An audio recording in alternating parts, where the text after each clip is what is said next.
Olá, sejam muito bem-vindos. A gente está sempre falando sobre a quantidade absurda de dados que o mundo gera a cada segundo, né?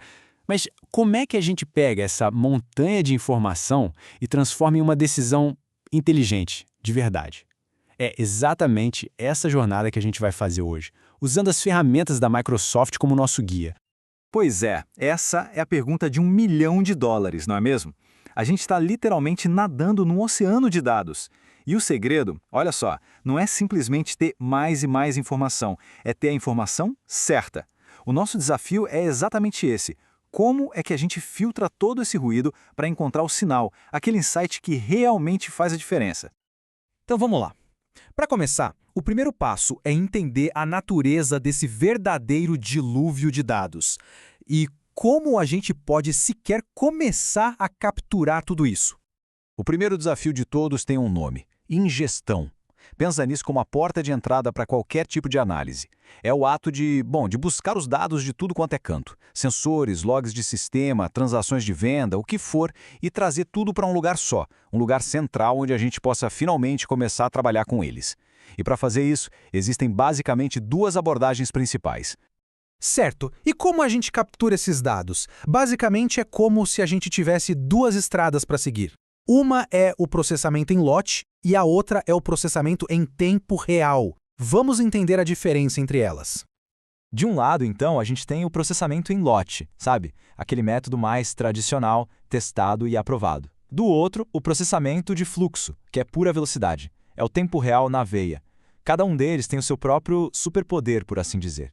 Para entender o processamento em lote, a melhor analogia é a fatura do cartão de crédito. Imagina só, a operadora não manda uma cobrança nova a cada cafezinho que a gente compra, né? Seria uma loucura. O que ela faz? Ela coleta todas as transações do mês e no final processa tudo de uma vez só em um único lote. É um método super eficiente para lidar com volumes gigantescos de dados que não exigem uma resposta na hora. Agora, o processamento de fluxo, ou stream processing, é o extremo oposto. Pense em alguém contando carros numa rodovia movimentada. Não dá para esperar todos os carros do dia chegarem no estacionamento gigante para só então começar a contar. Não, a contagem é feita um a um, em tempo real, assim que eles passam. É o método perfeito para cenários que precisam de ação imediata, sabe? Tipo detecção de fraude ou monitoramento de sistemas críticos. Olha só essa tabela, ela deixa tudo bem claro. A diferença crucial, a primeira, é a latência. No lote, a gente está falando de horas, às vezes até dias. No fluxo, são segundos ou até milissegundos. O escopo também muda.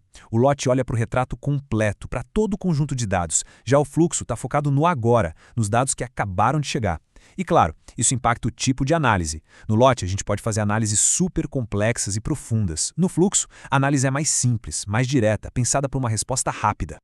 Beleza. Conseguimos capturar os dados. E agora? Bom, agora eles precisam de um lugar para morar. E essa escolha de onde os dados vão viver, esse lar, evoluiu demais com o tempo. Acertar nessa escolha é simplesmente fundamental para o sucesso de qualquer análise. A primeira opção, a mais clássica, é o Data Warehouse. Pensa nele como uma biblioteca impecavelmente organizada. Cada livro tem sua prateleira, cada seção é bem definida. A estrutura é bem rígida, baseada em tabelas de fatos, que guardam os números, tipo o total de vendas, e tabelas de dimensões, que dão um contexto para esses números, ou seja, qual produto, qual cliente, em qual data. É uma solução fantástica para dados de negócio que já são bem estruturados. Depois veio o Data Lake. E o nome já diz tudo. É como um lago mesmo. A ideia aqui é diferente. Você joga tudo lá dentro, no formato original, sem tratamento. Pode ser texto, imagem, vídeo, planilha, não importa. A estrutura, a organização, só vai ser aplicada na hora que alguém for pescar aquele dado para fazer uma análise. É o paraíso da flexibilidade.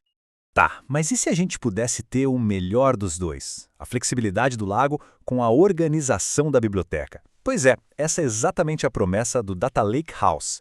É uma arquitetura moderna, um híbrido que une a liberdade do Data Lake com a governança e a estrutura de um Data Warehouse. E hoje, tecnologias como o Delta Lake, que é uma parte central do Microsoft Fabric, por exemplo, fazem isso acontecer de verdade. Ok, os dados estão guardados. Mas só isso não adianta muito, né? Ter um Data Lake lotado de arquivos soltos é como ter uma garagem cheia de peças de carro. Não é um carro. O passo seguinte, que é crucial, é montar esse carro. é dar estrutura e significado para os dados.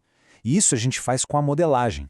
A modelagem de dados é, de certa forma, onde a mágica realmente acontece. É o processo de transformar aquele caos de dados brutos numa estrutura organizada, com tabelas que se relacionam, que conversam entre si. É preparar o terreno para a gente conseguir fazer perguntas e obter respostas. Para construir esse modelo, a gente usa alguns blocos de montar, como se fosse um Lego. Primeiro, as tabelas de fatos. Elas guardam os números, as métricas. Pensa em valor da venda. Depois, as tabelas de dimensões. Elas são contexto para aquele número. Quem comprou, o que comprou, onde, quando. As relações são a cola que une um fato às suas dimensões. E por fim, as hierarquias, que são geniais. Elas permitem que a gente navegue nos dados, sabe, dando um zoom de ano, para mês, para dia, por exemplo. E o jeito mais comum de organizar esses blocos é o chamado esquema estrela, ou Stark Schema. É bem intuitivo. Imagina a sua tabela de fatos, aquela com os números, bem no centro. E conectadas a ela, ao redor, estão as tabelas de dimensões. O desenho fica parecendo uma estrela. É um modelo simples, eficiente e muito poderoso. É o ponto de partida para quase tudo em modelagem. E agora, a gente chega na última etapa, o grande final. É aqui que todo aquele trabalho pesado de coletar, guardar e organizar os dados finalmente se paga. É hora de pegar nosso modelo de dados e transformar em algo que qualquer pessoa possa entender, algo visual e interativo. E a ferramenta que funciona quase como uma varinha de condão para isso é o Microsoft Power BI. É um conjunto de ferramentas que pega aquele modelo de dados que a gente montou e o transforma em relatórios, em dashboards, que, mais do que mostrar números, eles contam uma história. Dentro do Power BI, existe um verdadeiro arsenal de tipos de gráficos. É preciso saber escolher. Se a ideia é comparar valores entre categorias, por exemplo, um gráfico de barras ou de colunas é perfeito. Para analisar tendências no tempo, nada melhor que um gráfico de linhas. Quer ver a proporção de cada parte num todo? Gráfico de pizza. Cada visualização responde a um tipo de pergunta. A escolha certa faz toda a diferença para a mensagem ser clara.